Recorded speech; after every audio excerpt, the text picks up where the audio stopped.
Subscribe करें हमारे YouTube channel को और लेटेस्ट अपडेट पाएं अपने मोबाइल पर सबसे पहले।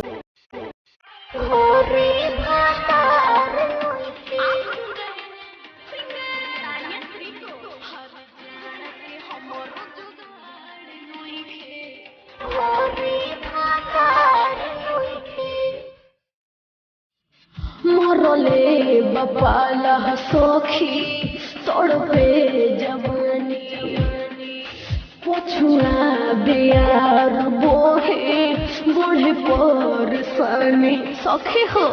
मोरले बपाला सोखी तोड़पे जवानी सखी हो।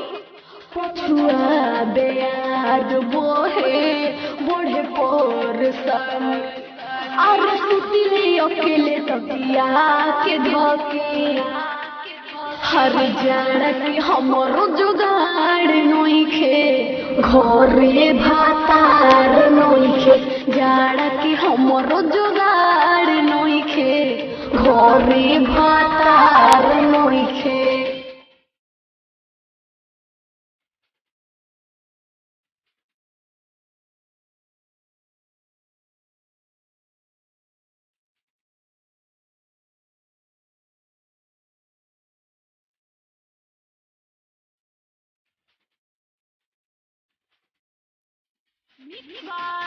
Rhythm digital recording studio Daraunda Siwan.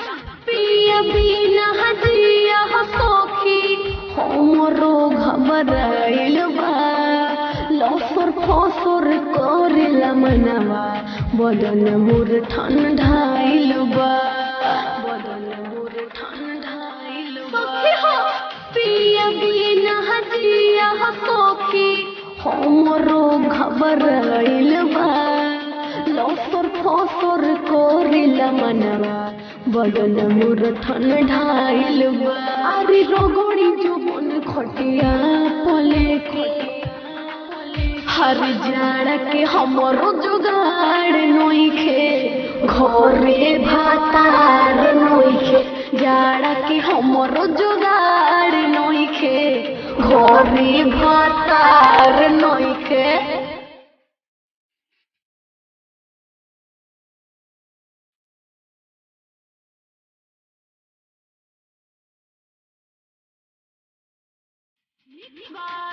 Rhythm digital recording studio Daraunda Siwan.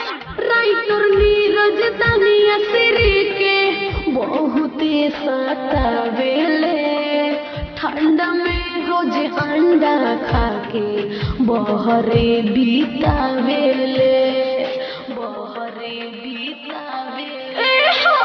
Writer Neeraj Daniya सिरी के बहुते सतावेले ठंडा में रोज अंडा खाके बहरे बीतावेले।